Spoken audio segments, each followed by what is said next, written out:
बिस्मिल्लाहिर्रहमानिर्रहीम। अस्सलामु अलैकुम नाज़रीन, मैं हूं आपका होस्ट मोहम्मद इकबाल। नाज़रीन, आज की हम वीडियो में ये डिस्कस करेंगे, आज तफसीली तौर पे ये हम डिस्कस करते हैं कि जब हम कोई भी प्लाट, कोई भी प्रॉपर्टी, दुकान, शॉप, कोई भी चीज़, ज़मीन वगैरह लेते हैं तो उसके ऊपर ख़र्चा कितना आता है। फॉर एग्ज़ाम्पल, एक चीज़ हमने 1 करोड़ रुपए की ले ली है तो वो करोड़ तो हो गया, जो लेन देन में है तय कर लिया कि ज़मीन की कीमत जो है वो 1 करोड़ रुपए है। फॉर एग्ज़ाम्पल, मिसाल के तौर पे, अब करोड़ की जो प्रॉपर्टी है, तो करोड़ का जो घर है, प्लाट है, ज़मीन है, ज़री ज़मीन है, अब उसके ऊपर जो है वो कितना खर्चा आएगा, ये हमने आज इस वीडियो में डिस्कस करना है। नाज़रीन, इसमें 2 तरह के जो खर्चे होते हैं, 2 तरह के आप यूँ समझे कि टैक्सेस होते हैं। एक टैक्स वो होती है जो फेडरल गवर्नमेंट लेती है, और जो फेडरल गवर्नमेंट है वो थ्रू FBR के ज़रिए वो अपने टैक्सेस लेती है। और जो दूसरी जो प्रोविंशियल टैक्सेस होते हैं, जो लोकल टैक्सेस होते हैं, वो स्टैम्प ड्यूटी, स्टाम्प पेपर के तौर पर वो लेते हैं। हम ये भी तफसील से हम ये डिस्कस कर लेते हैं कि जो टैक्सेस हैं वो सेलर के ऊपर कितने आते हैं और परचेज़र के ऊपर कितने आते हैं। जो प्लाट बेच रहा है, जो जायदाद बेच रहा है, उसने कितना टैक्स देना है, और जो प्लाट ले रहा है उसने कितना टैक्स देना है।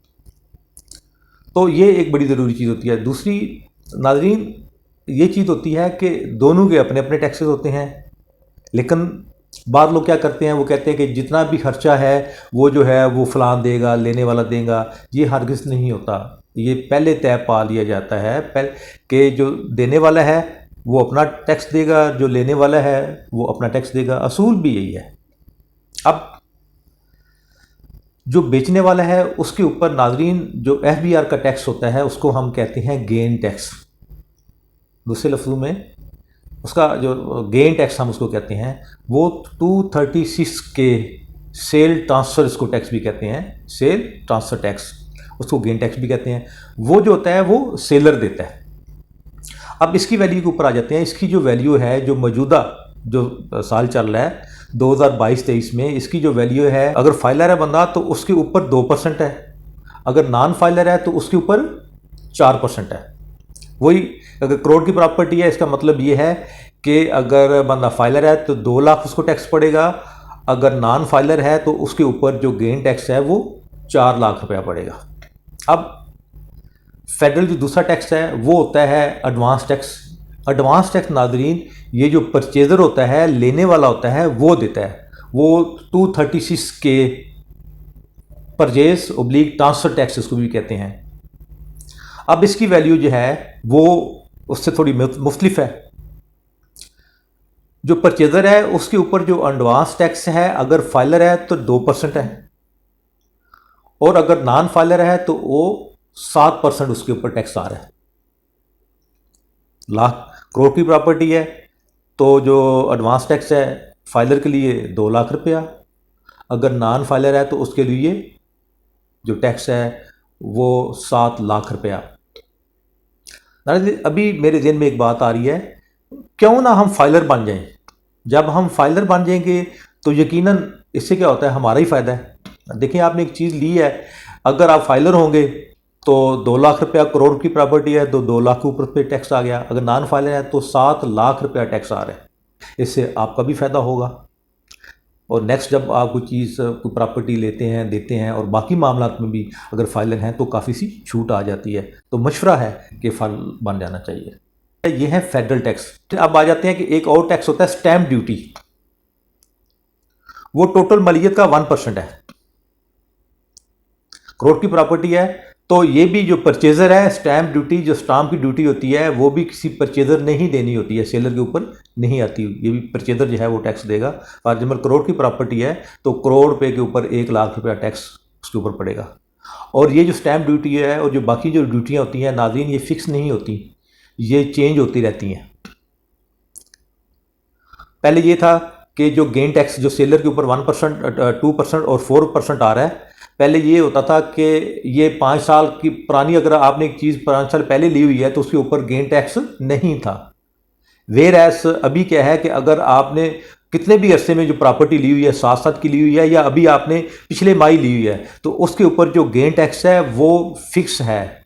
फाइलर के ऊपर जो है 2% है और नॉन फाइलर है उसके ऊपर 4% है। अब एक और चीज़ हम डिस्कस कर लेते हैं, जो हमारे जो टैक्सेस हैं, एडवांस टैक्स या गेन टैक्स, वो किसके ऊपर पड़ते हैं, वो जो वैल्यू है वो कौन डिसाइड करता है। नाज़रीन, 3 तरह की वैल्यू होती है। एक होती है डीसी वैल्यू, जो मुतलका एरिए का जो डिप्टी कमिश्नर है उसने अपना जो माल का जो पटवारी वगैरह होते हैं, पटवार खाना होता है, उनके ज़रिए सर्वे करवा के वो उसके एरिए के अंदर, उस डिस्ट्रिक्ट के अंदर जो भी एरिया होता है उसकी जो डीसी वैल्यू है वो डिसाइड कर लेते हैं कि ये एरिया इस जगह पे आ रहा है, इसकी ये वैल्यू है, ये एरिया इस जगह की है, उसकी ये वैल्यू है, पर मरला के हिसाब से वो वैल्यू निकाल देते हैं। जबकि सोसाइटी में जब आ जाते हैं तो फिर उनने जो मरले के हिसाब से नहीं, फिर वो प्लाट साइज़ के हिसाब से, 7 मरला के हिसाब से, 10 मरला के हिसाब से, कनाल 2 कनाल के हिसाब से वो डीसी वैल्यू डिसाइड कर लेते हैं।